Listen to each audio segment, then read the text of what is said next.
agradecer então a oportunidade, o convite e a oportunidade de estar aqui hoje para trazer essa reflexão. É um tema clássico, né? Um tema antigo, mas ao mesmo tempo tão atual, fácil de entender, muitas vezes difícil de praticar. Então, eu peço a inspiração do nosso Mestre Jesus para que eu aqui hoje consiga cumprir a minha missão, que é falar um pouco sobre esse ser angélico, perfeito, que esteve entre nós e que não usou somente das palavras, mas dos exemplos para que pudesse tocar os nossos corações. Nós temos como objetivo aqui hoje, a partir da nossa reflexão, a gente discutir ou a gente responder essa questão, que é: por que Jesus é o guia e o modelo da humanidade terrestre? Ou seja, quais foram as ações, os ensinamentos que Jesus nos trouxe e que nos procurou fazer com que nós compreendemos. Antes da gente falar sobre o tema, é muito importante a gente voltar nas 3 revelações de Deus para a humanidade. Eu estabeleci aqui uma cronologia, mas eu gostaria que a gente não se prendesse no tempo, porque existem muitas controvérsias com relação ao tempo, mas sim no intervalo entre uma revelação e outra. Então a gente verifica que existe um espaço de tempo muito grande, o que significa que a gente precisa de muito tempo para conseguir cumprir com os preceitos das revelações de Deus, né? Então, a gente tem que a primeira revelação, ela foi transmitida mediunicamente a Moisés, de uma forma despótica, de uma forma impositiva, né? Por quê? Porque dependia do grau de conhecimento das pessoas naquela época. Então, era uma época que as pessoas não questionavam, elas estavam acostumadas, né, com a imposição. E ele visava uma melhoria individual. E se passaram quase lá 1.300 anos, quando nós tivemos então a segunda revelação, que foi o Mestre Jesus, na era da Boa Nova, na era do Evangelho, onde Jesus ele já tomou uma outra atitude. Por quê? Porque nesse tempo as pessoas já tinham um grau de conhecimento maior e a didática da imposição não funcionava mais. Então Jesus veio como um conselheiro, Jesus veio persuadir, usando da persistência, né, trazer os seus ensinamentos. E também visava uma mudança individual. E aí é importante a gente saber que essas revelações elas foram programadas, foram planejadas. Já existiam pessoas predispostas para isso, né? Então, no caso Moisés, no caso Jesus, né, o Mestre Jesus, então normalmente é um profeta, é um mestre, né, é um ser que tem a capacidade de transmitir e de fazer com que aquela informação ela seja compartilhada, ela seja atendida. Foi uma época que, se a gente relacionar com os dias de hoje, não existe assim muita diferença, né? Era um rebanho totalmente disperso, muitas religiões. A gente via ainda muita violência, os soldados, né, presentes nas ruas, a crucificação como forma de punição, né? As pessoas viviam em aldeias, em casas de barro, casas de pedra, a vida, né, girava em torno da agricultura, então eram pessoas muito simples, né? Então a gente via lá o agricultor, a gente vê passagens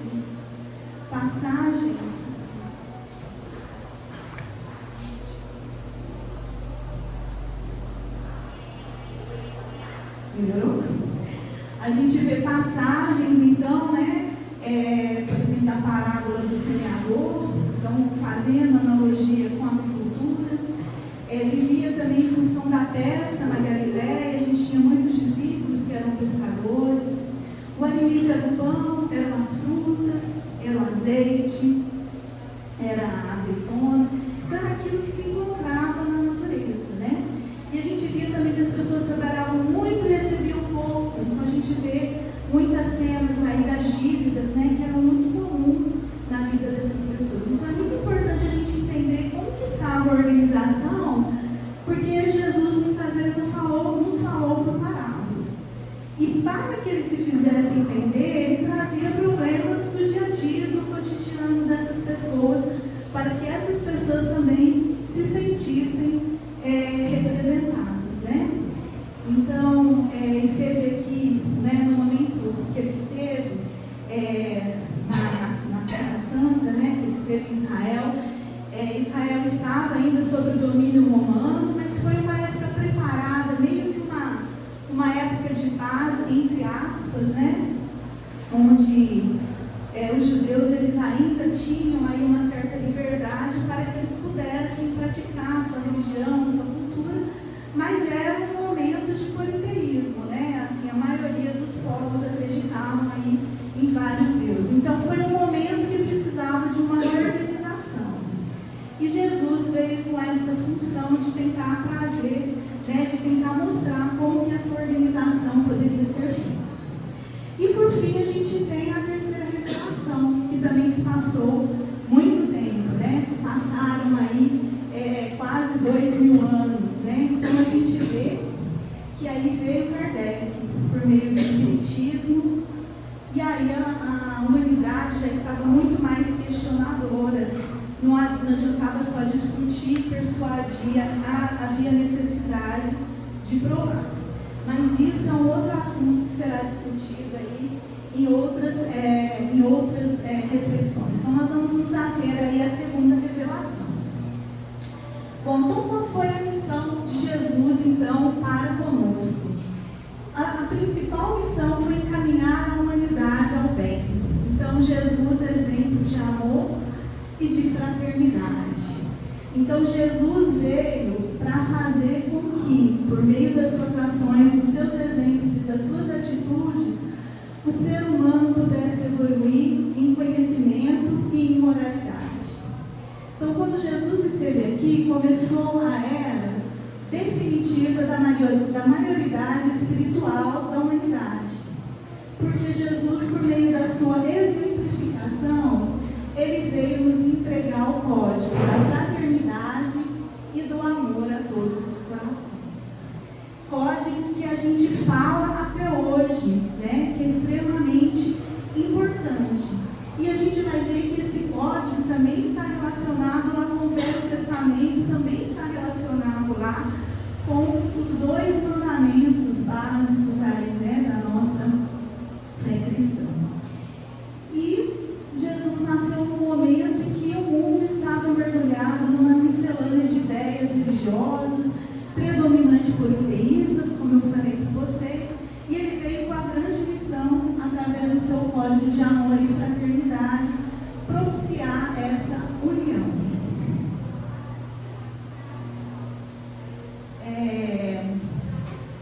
E a gente encontra, né, várias passagens em vários livros e trechos bíblicos que falam exatamente isso, né?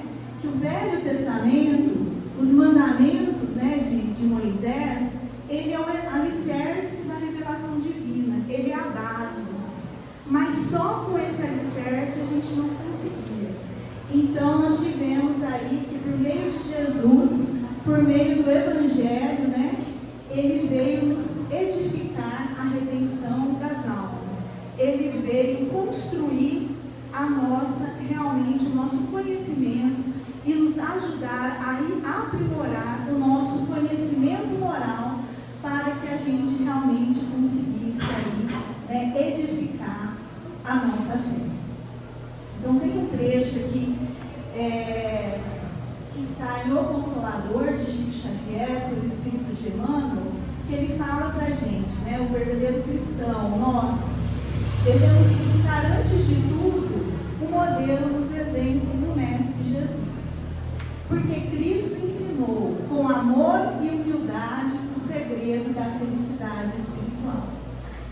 Então, todas as atitudes, todas as ações, durante pouco tempo que ele esteve aqui, todos eles foram marcados realmente pelo amor ao próximo, pela humildade e pelo trato com o próximo, né? Sempre mostrando para a gente a igualdade que existe entre todos nós.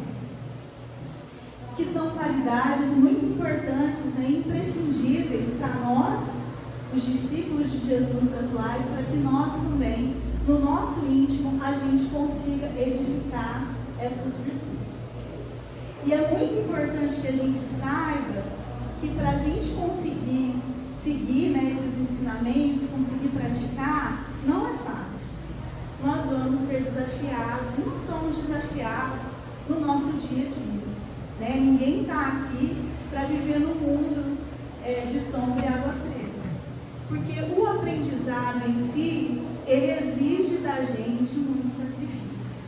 E a gente vê na própria história de Jesus que não foi diferente, né?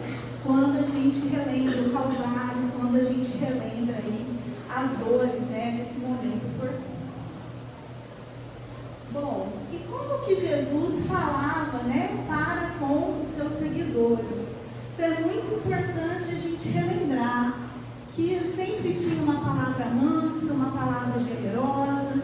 Ele sempre falava nos ambientes abertos, em praça pública, né? E ele falava para quem? Para os pecadores, para os criminosos, né? Para todas as pessoas que queriam ouvir. E não selecionava com as pessoas com as quais ele queria passar a sua mensagem, né? Então ele foi exemplo porque ele escolheu os ambientes mais pobres, mais desataviados, para viver a intensidade das suas missões. Então ele mostrou que a verdade, que o evangelho, que o amor não precisava de um cenário suntuoso, não precisava de um templo, de um fórum, né? Que isso poderia ser feito em qualquer lugar. E ele espalhou também algo muito importante que a gente acredita, que é a visão da vida imortal. Então Jesus, ele nos mostrou que existe algo superior às pátrias, às bandeiras, ao sangue e às leis humanas. E que todos nós somos iguais, né? Independente da nossa religião, independente da cor da nossa pele, independente da nossa nação, da nossa raça, todos somos filhos de Deus, todos somos iguais. E Jesus, por meio das suas parábolas, por meio das suas atitudes, por meio das suas ações, ele nos deixou praticamente aqui, olha, 8 mensagens ou 8 ensinamentos que é importante que a gente reflita. Então, a partir de agora, eu convido vocês para que a gente possa refletir em cada uma dessas atitudes de Jesus, em cada um desses ensinamentos de Jesus, e que a gente comece a fazer uma reflexão sobre como que nós estamos conduzindo a nossa vida diante desses ensinamentos de Jesus, tá?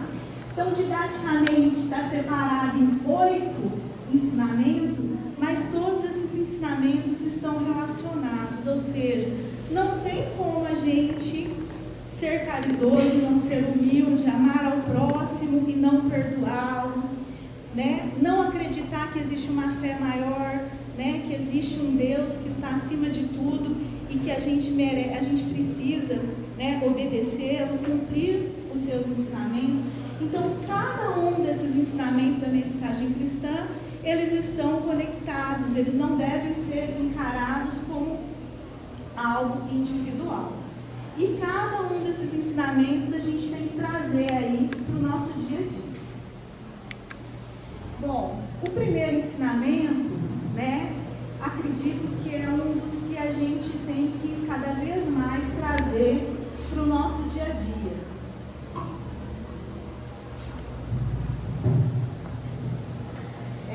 A manjedoura. Então, olha só, Jesus nasceu num lugar simples, no meio dos animais, para trazer uma mensagem muito importante para a nossa vida, que a gente não precisa de muita coisa, né? Que às vezes a gente dá tanta importância, a gente vê hoje na nossa vida o nascimento de um filho, existe uma preparação tão grande, né? Tanto preparo, tanto cuidado, e Jesus veio numa manjedoura, né? Então foi um exemplo muito claro de humildade, de simplicidade que ele trouxe para a gente. Então Jesus diz: bem-aventurados os pobres de espíritos, os humildes, porque deles é o reino dos céus. Então ele vem trazer para a gente, né, que a primeira virtude que a gente tem que desenvolver é a humildade. É a gente reduzir o eu da nossa vida e pensar um pouco no outro, pensar um pouco no coletivo.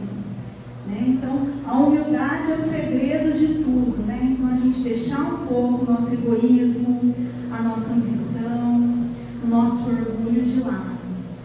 Então, por meio dessa primeira lição, né, ele já começou bem, ele já começou forte, né? Ele entregou para a gente o código da fraternidade e do amor. Né? Se eu me achar melhor que o meu próximo, como que eu vou amá-lo? Como que eu vou respeitá-lo? Né? Vou querer o benefício próprio. Então, ele lançou na terra o fundamento da verdade inabalável, que é a lei do amor. E se a gente conseguir respeitar essa lei do amor, muitos dos nossos problemas, e eu acredito que até da humanidade, seriam amenizados. Então, essa lição de amor e de humildade, ela foi única em todos os tempos da humanidade. Então, que a gente possa se espelhar, né, nesses ensinamentos de Jesus.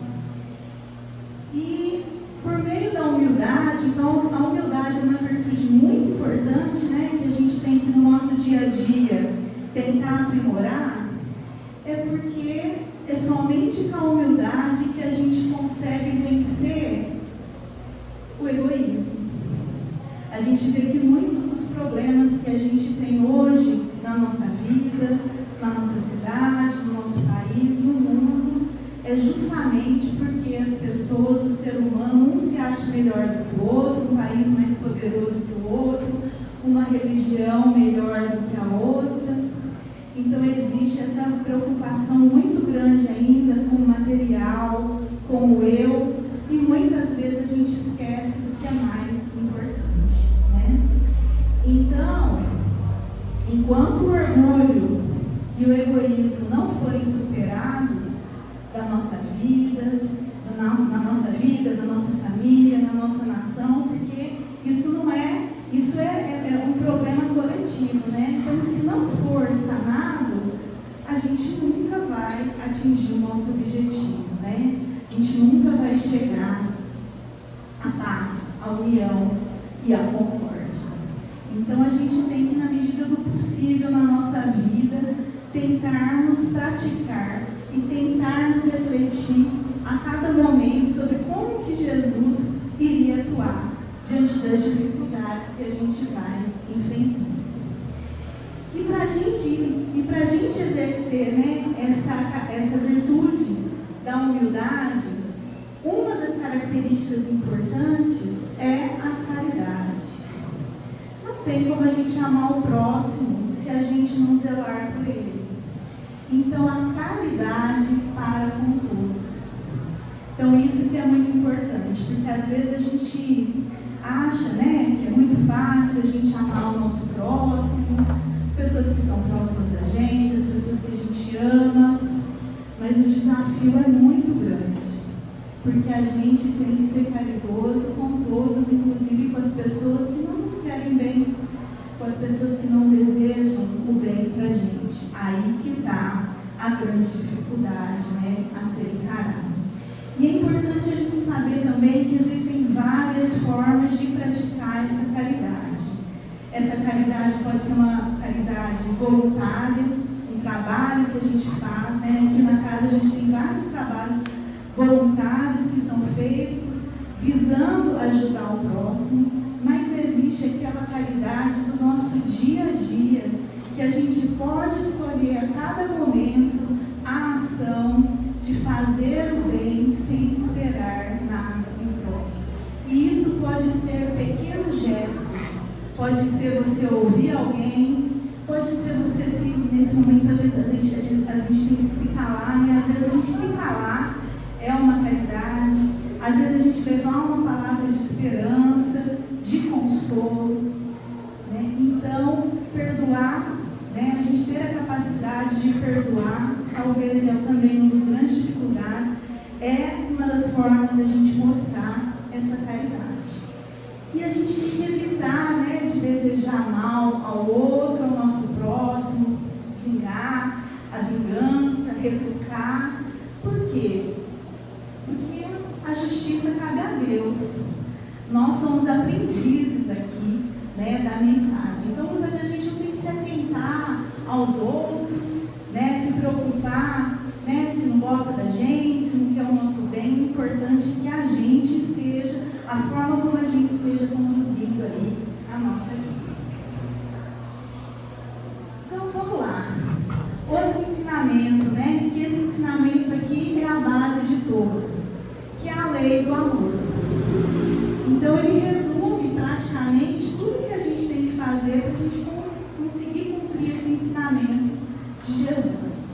E é importante que o nosso espírito, ele não vai obter êxito de uma hora para outra. O nosso espírito, para ele conseguir alcançar esse objetivo final, ele é similar a um campo a ser cultivado. Então, ele vai depender de várias etapas. Em cada uma das etapas, nós vamos ser desafiados. Então, a gente tem que ter muita persistência, a gente tem que ter muita paciência para que a gente consiga cumprir. Porque a lei do amor fala que a gente tem que amar todos os irmãos indistintamente. E aí eu já falei da dificuldade que a gente tem de praticar. Então, todo mundo entende a lei do amor. Ela é muito clara, fácil de entender, difícil de praticar. Porque a vida nos testa. A nossa família nos testa, o nosso ambiente de trabalho nos testa, e é difícil demais muitas vezes, né? Tem pessoas que são uma prova da nossa vida, a gente fala assim, não, é difícil amar você, eu tenho que amar você, é difícil amar você, a gente vê isso na nossa própria família. Por quê? Porque nós estamos sendo testados, é por isso que essa analogia com o campo cultivado, a gente vai ter vários desafios aí nessa jornada. Mas ele é essencial para o melhoramento moral da raça e da felicidade durante a vida. E dessa lei do amor surgem várias virtudes que são importantes a gente repensar na nossa vida. A gente já falou de algumas delas, né?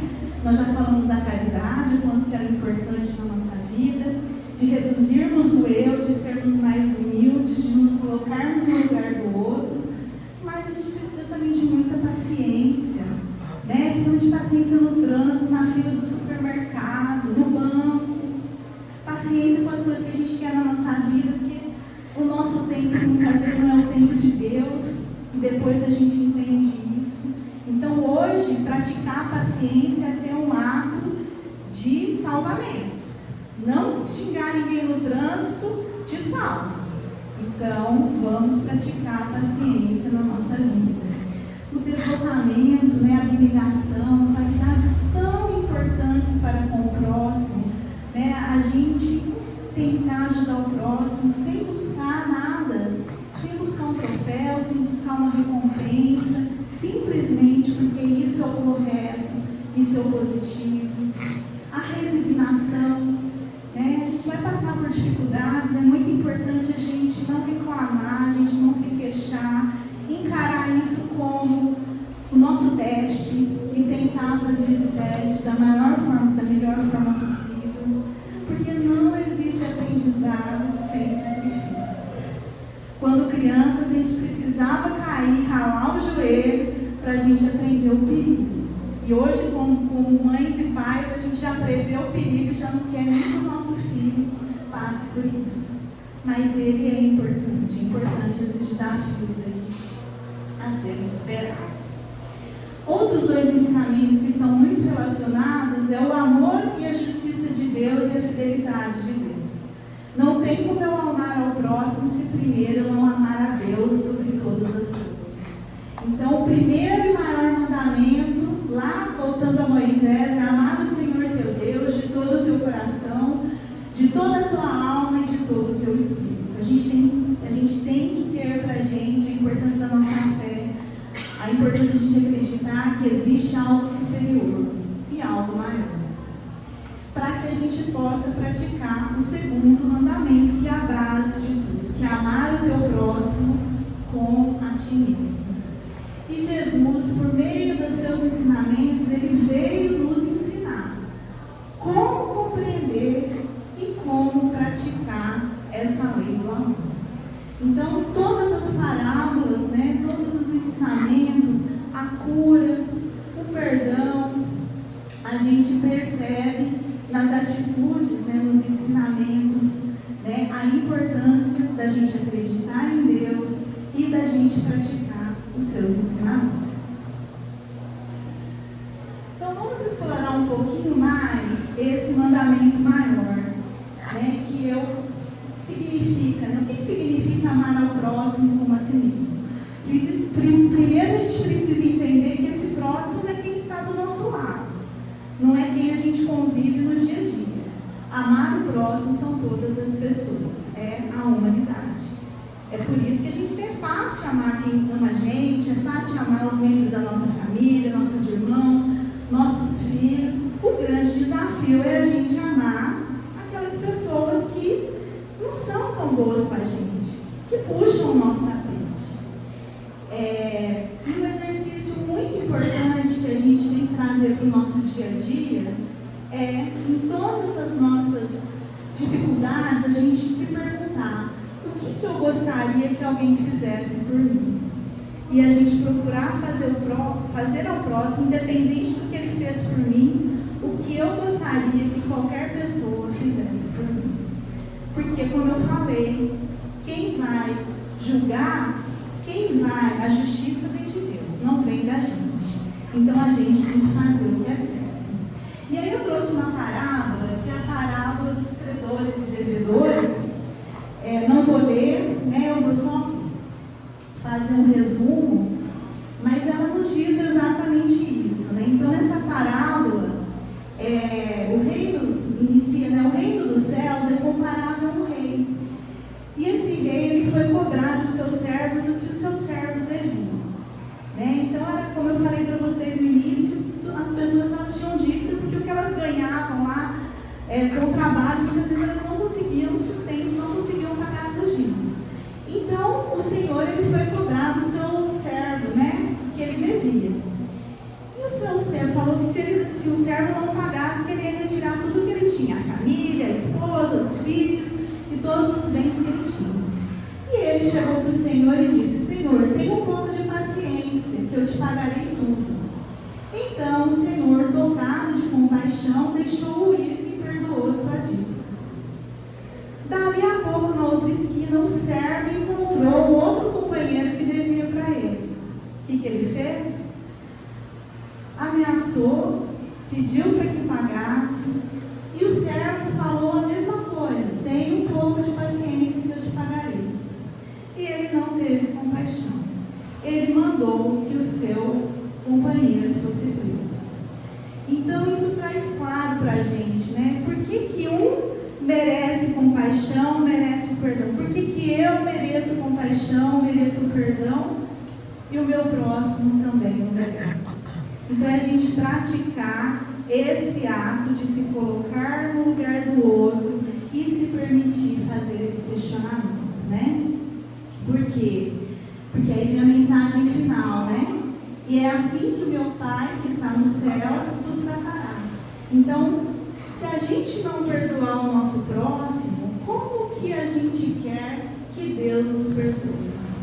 Se a gente não perdoar o nosso próximo, como que nós vamos rezar a oração do Pai Nosso todos os dias, se na própria oração do Pai Nosso já está implícito que a gente tem que perdoar o nosso próximo, se a gente quiser, né, ser perdoado também. Então, que a gente traga essa reflexão dessa parábola para o nosso dia a dia aí, e para as nossas ações toda vez que a gente tiver que tomar uma decisão em relação aí ao nosso próximo.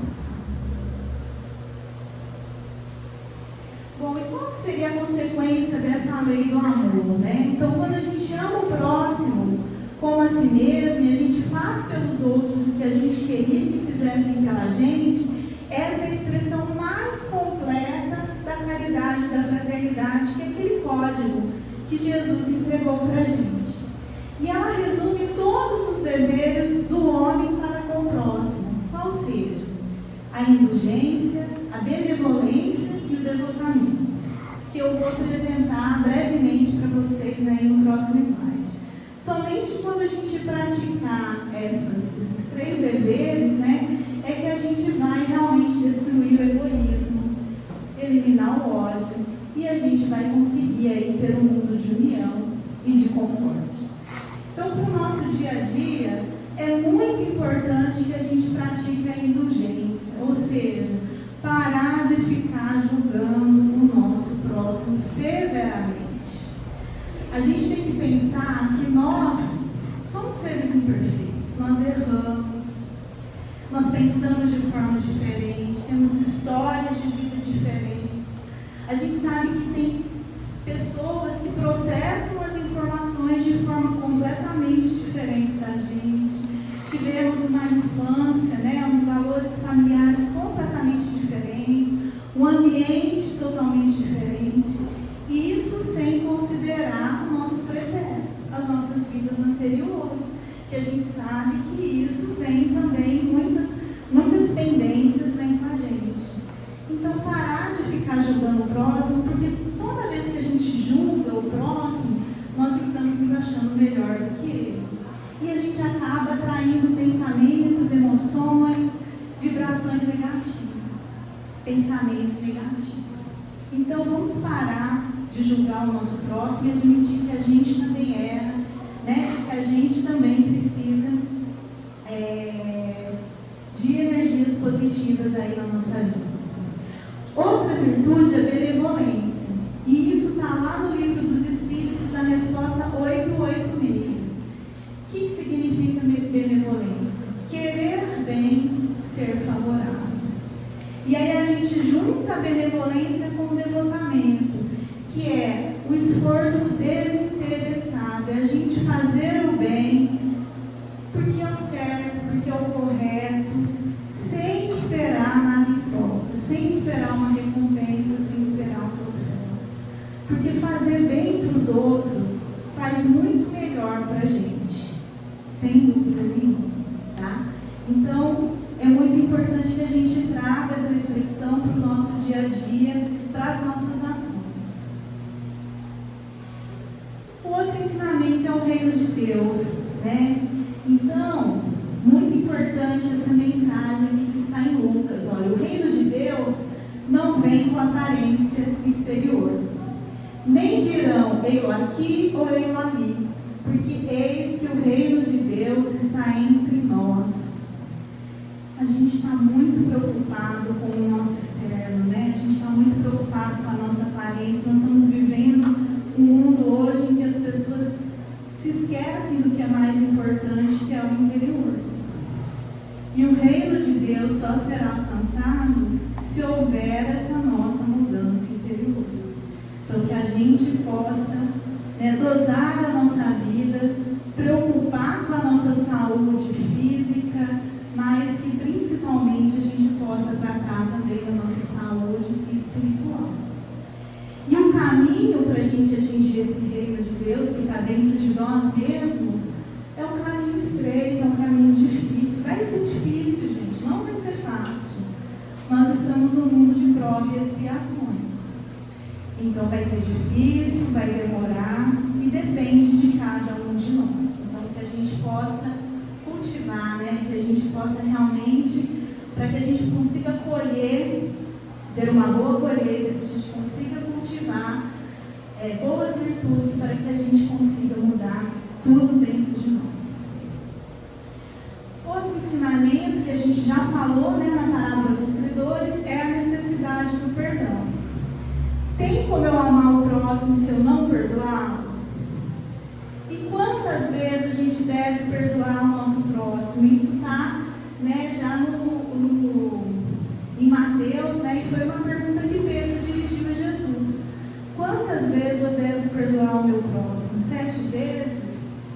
E Jesus respondeu, 70 vezes 7, ou seja, infinitamente. E talvez essa seja uma das maiores dificuldades que a gente tem na nossa vida. Perdoar.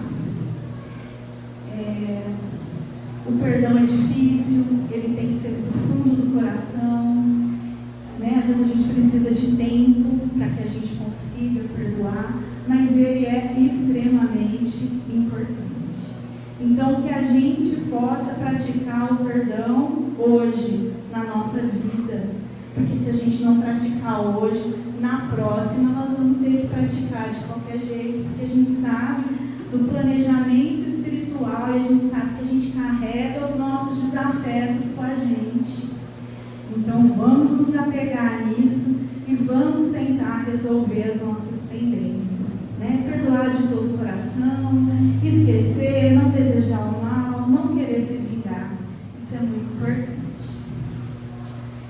E o valor da oração, o último ensinamento, então é a nossa forma de falar com Deus. E Jesus nos fala que a gente tem que orar pelos nossos inimigos, porque está intimamente relacionado com o perdão. Como que eu vou orar, como que eu vou conversar com Deus se eu não pedir pelos nossos inimigos, né? Se eu não perdoar os nossos inimigos? Então, se a gente quiser falar com Deus, a gente precisa também nos libertar de todas essas amarras que estão relacionadas aí com os nossos vícios. Né? Então é importante o perdão das ofensas. E a gente teve, né, a parábola da mulher adúltera, onde Jesus nos ensinou claramente, né? Quem não tiver um pecado, que atire a primeira pedra. Então é importante a gente perdoar, é importante a gente ter compaixão. E é importante esse momento, né, essa oração. É justamente na oração que a gente mostra para Deus quem nós realmente somos. Né? A oração é o espelho da nossa alma. E ela tem uma força sobre-humana nas nossas vidas. Então, que a gente possa praticar e que sejamos dignos, então, de praticar a oração. Então, já estamos finalizando, né? Estamos caminhando aí para a finalização. Então, os ensinamentos de Jesus, eles são uma pedra angular. Ou seja, ele é a pedra da consolidação do novo edifício da fé, do Evangelho, né? Da redenção das almas, que foi erguido sobre o novo, foi erguido sobre o mandamento maior, sobre a alicerce e sobre a primeira revelação. Então Jesus, ele traz para a gente uma mensagem de esperança. Ele mostra para a gente que existe uma solução. Né? Jesus, ele vem nos mostrar a doutrina do esclarecimento, do perdão, da tolerância. E essa mensagem de esperança que ele traz para a gente, ela é tão relevante hoje quanto ela foi no passado. Então, voltando à nossa pergunta inicial, né? Se a gente for lá no livro dos Espíritos, Kardec perguntou para os Espíritos: qual é o tipo mais perfeito que Deus tem oferecido ao homem para servir de guia e modelo? E a resposta foi: vide Jesus. Para o homem, Jesus constitui o tipo de perfeição moral a que a humanidade pode aspirar na vida. Então, que a gente possa se guiar nos ensinamentos de Jesus. E para finalizar, né, eu trouxe para vocês aqui uma passagem que é o Monge de Manilha, trazendo uma mensagem de que a nossa caminhada não vai ser fácil, que a nossa caminhada ela é muito difícil, tá? Nessa passagem, o Monge de Manilha, ele ia ser crucificado. Ele estava indo para um caminho, né, um caminho semelhante ao caminho de Jesus. E aí ele questiona, né, mas como será possível que eu morra assim? Eu sou inocente? E aí alguém sussurrou nos seus ouvidos: Jesus também é inocente. Então eu termino essa reflexão, né, com a cruz. Jesus também era inocente. Jesus foi exemplo de caridade para com a gente. Ele deu a vida dele para nos salvar. Pilatos foi exemplo de egoísmo, lavou as mãos. Jesus foi condenado, foi crucificado, tudo no mesmo dia. Não seguiu aquele ritual que era comum na época, né? Que normalmente julgavam um dia e no outro dia ocorria a crucificação. Jesus foi totalmente injustiçado. Então, que toda vez que a gente se deparar com qualquer problema na nossa vida, que a gente se espelhe em Jesus, em que Jesus passou e nas mensagens que Ele trouxe para a gente, né? E a crucificação, que pode parecer um fracasso aparente, mostrou para a gente o outro dia, né? A ressurreição da vida eterna. Então, eu acho que é o melhor exemplo que a gente tem aí de que existe, enfim, uma esperança. E uma pergunta para vocês, né? O que a gente pode fazer de extraordinário na nossa vida para que a gente possa praticar esses ensinamentos? Que eu acho que essa é a mensagem mais importante que eu gostaria de transmitir para vocês. Muito obrigada.